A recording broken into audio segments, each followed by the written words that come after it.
The air in the Jedi temple hung heavy with the ghosts of 1,000 fallen lights.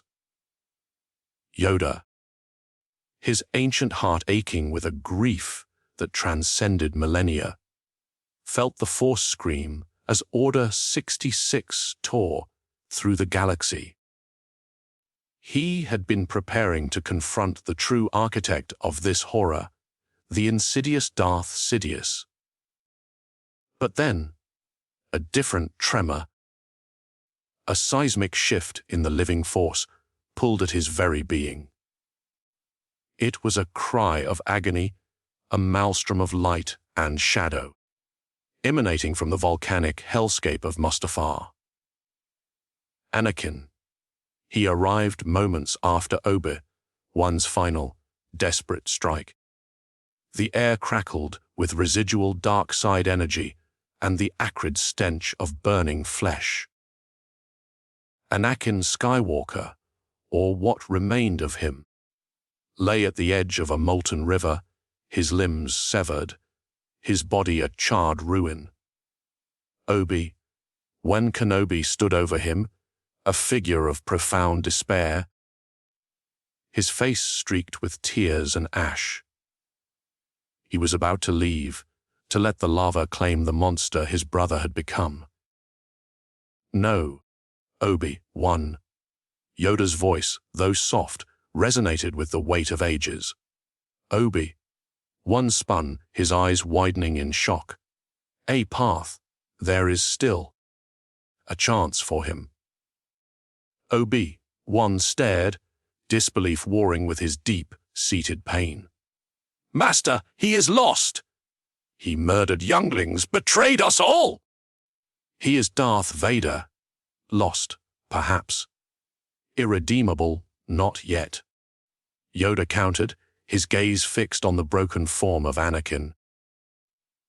With a mighty surge of the Force, he lifted Anakin's charred body from the precipice, pulling him away from the searing heat.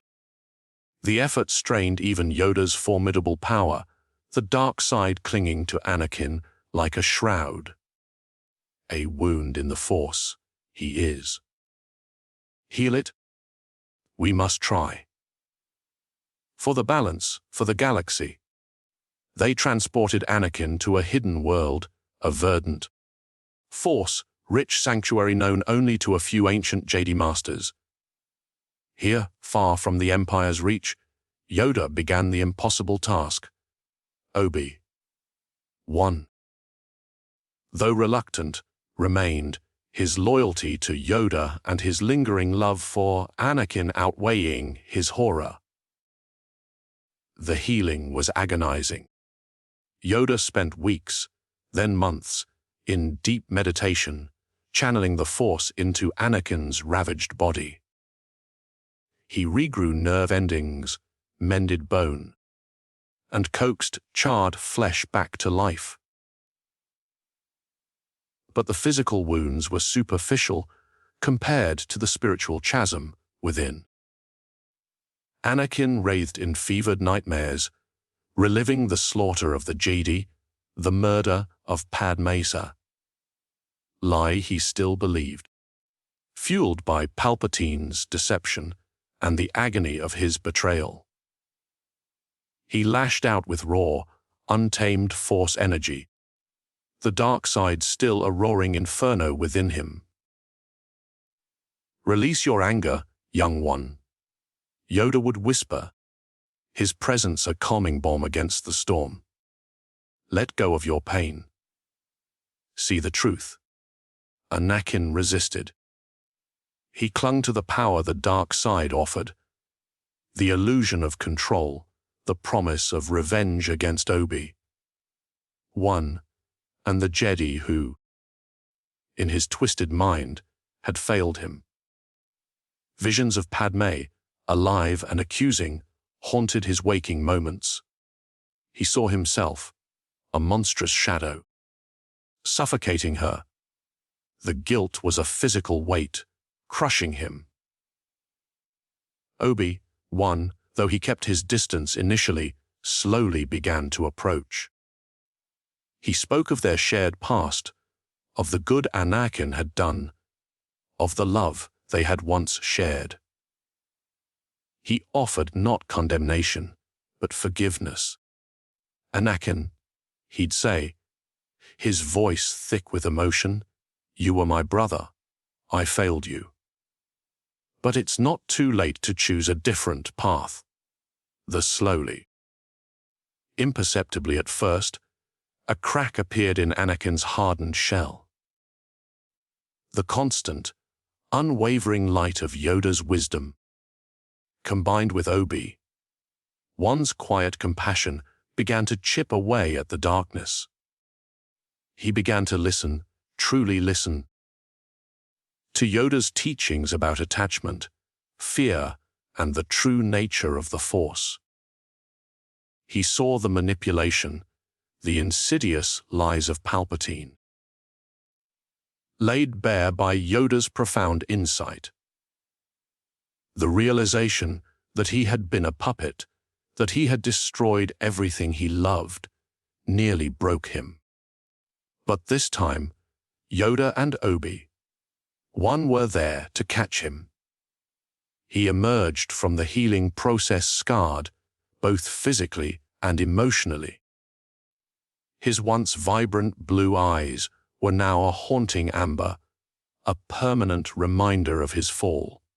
But the Sith yellow was gone. He no longer wore the black mask and armor. Instead, he donned simple robes, a stark contrast to the imposing figure he almost became. He was no longer Anakin Skywalker, nor was he Darth Vader. He was something new, a testament to redemption, a living paradox of light and shadow. He was the Sentinel, a guardian of the Force's delicate balance. The galaxy, meanwhile, groaned under the Empire's iron fist. Palpatine, furious at the sudden, inexplicable loss of his most powerful apprentice, redoubled his efforts to hunt down any surviving Jedi. He sensed Anakin's survival, a faint echo in the Force, but could never pinpoint its source. It was a constant, maddening itch beneath his skin. From their hidden sanctuary, Yoda, Obi-Wan, and the Sentinel began their quiet war. They didn't seek to overthrow the Empire directly, for the galaxy was not yet ready. Instead, they worked in the shadows, saving Force, sensitive children from Imperial Inquisitors, preserving ancient Jedi texts, and subtly disrupting Imperial operations where they could. The Sentinel, with his unique understanding of both light and dark, was invaluable. He could anticipate the Empire's moves, infiltrate their networks, and guide those lost in the Force back to the light, often without ever revealing his true identity. Years passed. The Sentinel, forever bearing the scars of his past, became a legend whispered among the galaxy's oppressed. He was a phantom of hope, a reminder that even in the deepest darkness, redemption was possible. The Chosen One had not brought balance through destruction, but through a painful, arduous journey back from the brink, guided by the unwavering wisdom of a tiny, green master. The Force, though still wounded, began to hum with a new, nuanced song. A song of balance born from the ashes of tragedy and the enduring power of forgiveness. The ancient Master Yoda, his very being attuned to the intricate symphony of the Force, had steeled himself for the ultimate confrontation. His path was clear. To face the Dark Lord, Darth Sidious, the architect of the galaxy's sudden, agonizing descent into shadow. Every fiber of his wisdom, every lesson learned over 9 centuries, had prepared him for this singular, decisive moment. The fate of the Jedi Order, perhaps even the Force itself, rested on his small, gnarled shoulders. But then, a different note, discordant and terrifying, ripped through the cosmic melody. It wasn't the cold, calculating darkness of Sidious, but a raw, searing scream of agony and immense power. A maelstrom of conflicting energies that threatened to tear the fabric of the Force asunder. This tremor was unlike any he had ever felt. A profound disturbance that resonated with a familiar, yet twisted, signature. It was Anakin. The Force, in its infinite wisdom, was pulling him not towards the Senate building, but towards the volcanic inferno of Mustafar. Yoda hesitated for only a fraction of a second. His duty called him to strike at the head of the snake, to extinguish the source of the Empire's evil. Yet this other call, this desperate, agonizing cry from a once bright star, was undeniable. It spoke of a profound wound, not just in one being, but in the very balance of the Force. To ignore it would be to abandon the chosen one, even in his darkest hour. It would be to concede that the light within him was truly extinguished, a notion Yoda, despite the horrors he had witnessed, could not fully accept. His mission shifted. The galaxy needed not just the defeat of a tyrant, but the healing of a wound that threatened to fester forever. The potential salvation of Anakin Skywalker, however remote it seemed, became paramount. It was a choice born not of strategy, but of a deep, abiding faith in the Force's capacity for redemption, even in the face of overwhelming darkness. Obi-Wan Kenobi stood frozen, his mind reeling from Yoda's impossible command. The very idea of saving Anakin, the monster who had just betrayed everything they stood for, who had slaughtered the innocent, was an affront to his shattered heart. His initial horror was profound, a visceral rejection of the notion that any good could remain in the charred husk lying before them. "Master," Obi-Wan choked out, his voice raw with disbelief. "You saw what he did?" "He is not Anakin anymore. He is Darth Vader, a Sith Lord, consumed by the dark side. He deserves nothing but the consequences of his actions." The words were laced with a bitterness he rarely allowed himself, born of the deepest personal betrayal. He recounted the horrors, the younglings, the betrayal of the Republic, the agonizing duel that had just ended.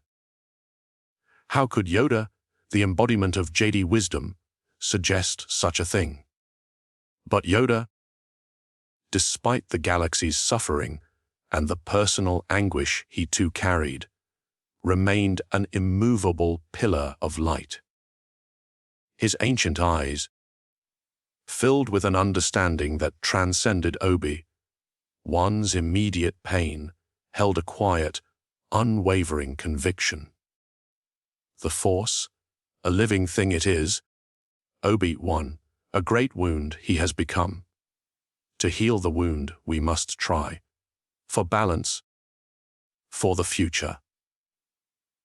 He spoke not of forgiveness in the conventional sense, but of a cosmic necessity, a duty to the Force itself. Obi-Wan's loyalty to Yoda was absolute, forged over decades of shared purpose and profound respect. Yet, it warred fiercely with the fresh, searing agony of Anakin's fall. He looked at the broken figure, no longer the bright, impetuous boy he had trained, but a ruin. Still, beneath the horror, a faint, lingering echo of the brother he had loved persisted. It was that echo, combined with Yoda's unshakable resolve, that began to chip away at his resistance. He couldn't abandon his master, nor could he entirely abandon the faint hope Yoda offered. Slowly, reluctantly, a grim acceptance settled upon him. The task was unthinkable, agonizing, but if Yoda believed it possible, then Obi-Wan would follow. His horror remained, but his commitment, however painful, was now firm. They transported Anakin to a hidden world, a verdant, Force-rich sanctuary known only to a few ancient Jedi Masters, its existence a closely guarded secret from the wider galaxy. Here, far removed from the Empire's ever-expanding reach and the prying eyes of Palpatine's inquisitors, Yoda began the truly impossible task. The physical wounds, though horrific, were merely the surface. The true challenge lay in mending a spirit shattered by betrayal, hate, and self-loathing. Yoda spent weeks, which bled into months, in deep, unwavering meditation. His ancient form would often tremble with the sheer exertion as he channeled the raw, living force into Anakin's ravaged body. He meticulously regrew nerve endings, coaxing them to reconnect and fire once more. He mended bone, knitting shattered fragments back into a semblance of their former strength. Charred flesh, once lifeless and burned, was slowly, painstakingly coaxed back to life, the force weaving new tissue where only ruin had been. Yet, the physical reconstruction was superficial compared to the spiritual chasm within. Anakin, even in his comatose state, writhed in fevered nightmares. His mind was a battlefield where he endlessly relived the slaughter of the Jedi, the horrific screams of the younglings, and the agonizing, false memory of murdering Padmé, a cruel deception still firmly implanted by Palpatine's insidious manipulation. He would lash out, even unconsciously, with raw, untamed force energy, the dark side still a roaring inferno within him, threatening to consume the fragile progress Yoda made. The air around him would grow cold, heavy with despair, as his internal torment manifested outwardly. Yoda, however, remained steadfast, an anchor of pure light against the storm. Anakin's recovery was not a peaceful slumber, but a ceaseless, internal war.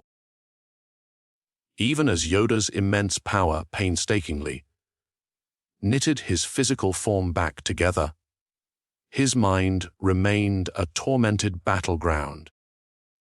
He writhed on the healing cot, not from physical pain, but from the searing agony of his memories, amplified by the lingering tendrils of the dark side that still clung to his essence, like a parasitic shroud. Nightmares were his constant companions.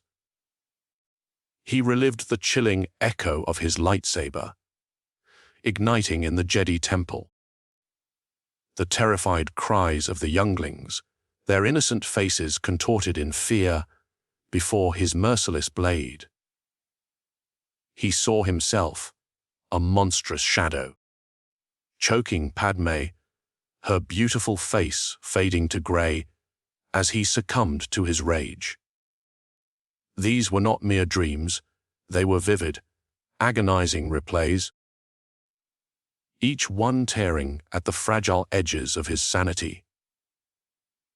The guilt was a physical weight pressing down on his chest, suffocating him more effectively than any forced choke. When he was lucid, the visions persisted. Padme, alive and accusing. Her eyes filled with sorrow and betrayal haunted his waking moments. He saw Palpatine's smiling, manipulative face, heard his insidious whispers, and the horrifying truth began to claw its way through the layers of dark side deception. He had been a puppet, a tool, and in his blind pursuit of power, he had destroyed everything he loved, everything he swore to protect. He clung to the dark side's power, to the illusion of control it had offered, even as it poisoned him.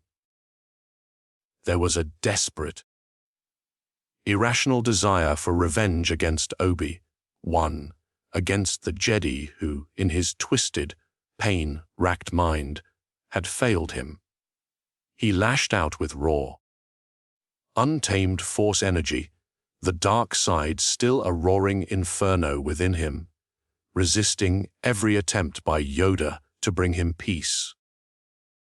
"Release your anger, young one." Yoda would whisper, his presence a calming balm against the storm. "Let go of your pain. See the truth." But Anakin resisted, trapped in his own self-made hell. Obi-Wan Kenobi, though he had agreed to Yoda's impossible task, initially kept a significant distance from Anakin. The raw wounds of betrayal were too fresh, the images of his former Padawan's atrocities too vivid. He would observe from afar, a silent sentinel, his face a mask of conflicted emotions, as Yoda tirelessly worked to mend the broken body and spirit. The thought of approaching the one who had become Darth Vader, the murderer of their order, was almost unbearable. Yet, as weeks turned into months, and as Anakin's tormented cries slowly began to lessen under Yoda's persistent influence, Obi-Wan felt a subtle shift within himself. The Master's unwavering faith and the faint, almost imperceptible flicker of light he sometimes sensed within Anakin began to chip away at his own deep-seated pain and anger. He remembered the boy he had raised, the brother he had loved, the hero Anakin had once been. Slowly, tentatively, Obi-Wan began to approach the healing cot. He spoke not of the present horrors, but of their shared past. He recounted tales of their adventures, their triumphs, even their playful banter. He spoke of the good Anakin had done, the lives he had saved, the laughter they had shared. There was no condemnation in his voice, no accusation, only a profound, aching sorrow and an unyielding offer. "Anakin," he would say, his voice thick with emotion, "you were my brother. I loved you. I failed you, perhaps, in ways I am only now beginning to understand." He offered not absolution for the terrible deeds, but a path forward, a chance to acknowledge the truth without being consumed by it. But it's not too late to choose a different path. The Force is vast, Anakin. And its capacity for healing, for forgiveness, is boundless. His words were a quiet, persistent balm. A stark contrast to the dark whispers that had poisoned Anakin's mind. It was this unwavering, compassionate presence, this silent testament to a love that had endured even the darkest betrayal, that began to truly penetrate Anakin's hardened shell. Anakin emerged from the prolonged, agonizing process of healing and self-reckoning forever changed. The physical scars were undeniable. A roadmap of the inferno he had endured on Mustafar etched onto his very being. But it was the emotional and spiritual scarring that ran deepest, a constant, searing reminder of the darkness he had embraced and the atrocities he had committed. Yet, something profound had shifted. The Sith yellow that had once burned in his eyes, a mark of his complete surrender to the dark side, was gone. In its place, his once vibrant blue eyes now held a haunting amber hue, a permanent, poignant testament to his fall, but also to his arduous journey back. He no longer wore the imposing life-sustaining black mask and armor that would have defined Darth Vader. Instead, he donned simple, unadorned robes, a stark contrast to the menacing figure he almost became. This new appearance was a deliberate choice, a rejection of the persona that had brought so much destruction. He was no longer the brash, impulsive Anakin Skywalker, nor was he the monstrous Darth Vader. Those identities, burdened by their respective triumphs and tragedies, had been shed, leaving behind something new, something forged in the crucible of pain and redemption. He was the Sentinel. This was not a return to the light side as he had known it, nor a lingering embrace of the dark. He was a living paradox, a testament to the Force's capacity for balance, even within a single being. His unique understanding of both light and shadow, born from traversing the deepest chasms of despair and finding his way back, gave him an unparalleled perspective. He was a guardian, not of a specific dogma or faction, but of the Force's delicate equilibrium. The Sentinel was a quiet, powerful force, a living embodiment of the truth that even from the deepest fall, a path to a different kind of existence, a different kind of purpose, could be found. From their verdant, hidden sanctuary, a world untouched by the Empire's encroaching darkness, Yoda, Obi-Wan, and the newly named Sentinel began their quiet war. It was a conflict waged not with armies and open rebellion, for the galaxy was not yet ready for such a direct challenge. Instead, their struggle unfolded in the deepest shadows, a subtle, persistent undermining of the Emperor's iron grip. Their primary mission became the preservation of what remained of the Jedi legacy and the protection of the innocent. Imperial Inquisitors, dark side users twisted by Palpatine's will, scarred the galaxy, hunting down any child who showed even a flicker of Force sensitivity. Yoda, Obi-Wan, and the Sentinel would intercept these hunts, often arriving just in time to spirit away the younglings before they could be corrupted or eliminated. These children were then brought to the hidden world, where they were taught to understand and control their abilities, not as Jedi of old, but as individuals who could use the Force for good in a galaxy shrouded in fear. Beyond saving lives, they meticulously worked to preserve ancient Jedi texts, holocrons, and artifacts that the Empire sought to destroy. These invaluable pieces of history and wisdom were carefully recovered from forgotten temples or liberated from imperial strongholds, then secreted away in the sanctuary's hidden archives, safeguarding knowledge for a future generation. The Sentinel, with his unique and painful understanding of both the light and the dark sides of the Force, proved invaluable in these covert operations.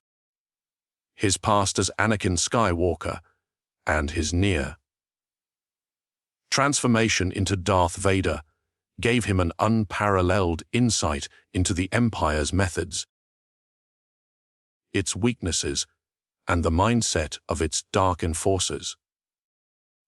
He could anticipate their moves, infiltrate their networks with a chilling precision, and often guide those lost in the Force back to the light, all without ever revealing his true, scarred identity.